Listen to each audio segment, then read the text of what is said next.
What's up mga kaisla? For today's video, bale eto, namatayan tayo ng ating flower horn. Bale yan guys, no?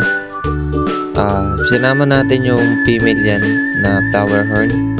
Sinama natin siya dun sa dati niyang partner na male na flower horn. Ang kaso guys, no? Binugbog siya guys, no? Nakatanggal yung kaliskis hanggang ayun, namatay siya. At ayan, ginawa natin para hindi masayang yung flower horn natin. Ayan, papakain na lang natin siya kay Arwana. Ayan. Ayan, no? Sayang guys, no? Parang meron na siyang baby. Dati guys, magkasama yan. Bale, ayan. Okay naman sila. Kaso nung iniwalay ko, tapos pinagsama ko ulit. Ayan, bale, binugbog yung ating female. Ayan, bale, ayan.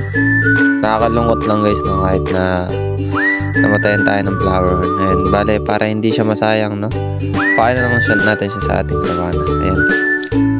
Medyo malaki na rin ng ating Arwana guys, no? Bale, ayan. Papakain na natin siya dito ng flower horn. Ayan, para ma-experience din ni Arwana na makakain ng tunay na flower horn. Ayan. Makikita nyo doon guys, no? Medyo malaki yung hiwa na yun kasi sinasanay ko siya na kumakain siya ng medyo malalaking slice ng mga isda. Yan, bale, nung nakarahan, hito na yung pinakain natin. Ngayon, bale, flower horn naman.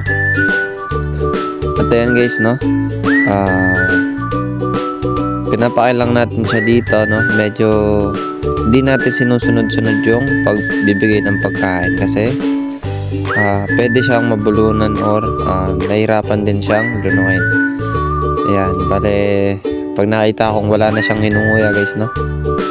Doon natin siya binibigyan. Ayan.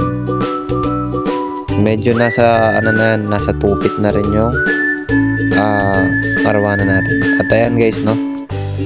At ayan guys, papatikman din natin yung ating mga dragon fin at yung albino dragon fin at red jewel. Yan yung albino hammerhead shark. Yan, para ano yan guys, no? Para mabilis din lumaki kapag ka live foods. Yan, kasi yan guys, no? Train yan sa pellets. Yan mga yan. Bale yan, binigyan ko sila ng fresh na flower horn para matikman din nila yung karne ng isda para mabilis silang lumaki guys, no? Bale, carnivorous pala yung mga yan guys, no? Kaya kumakain sila ng kapwa nila isda. Yan. At okay din yan dahil may mga vitamins yan kaysa sa pellets at mas mabilis silang lalaki. Yan mga yan guys, no? Yan, bale, makikita nyo dyan, kinakain na nila.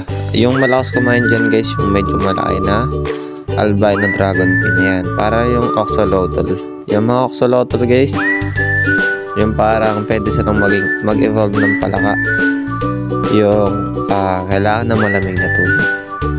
Pero yan guys, no? So yan, ayan yung common dragon fin.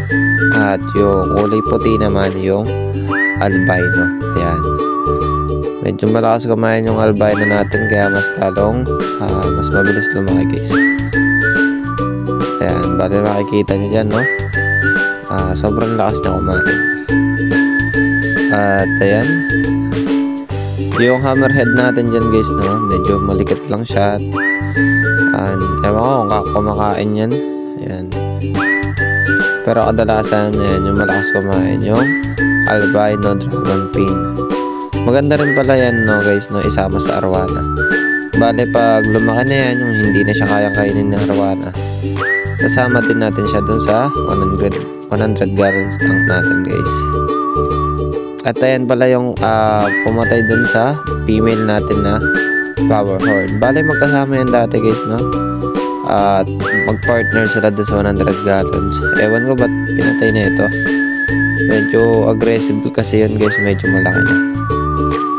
At maganda rin yun yung flower horn na malaki na yun. Kaso, nainis lang tayo guys, na kasi yung partner niya pinatay niya. Ayun, bale, ayan, lesson din sa atin yan guys, no? Ayan, sa pagko-community ng isda. Bale, ayan. Bale, sa susunod na video guys, no? Tuturo ko naman sa inyo kung paano yung quantity at quality na pagsasama ng mga isda. Ayan, thank you.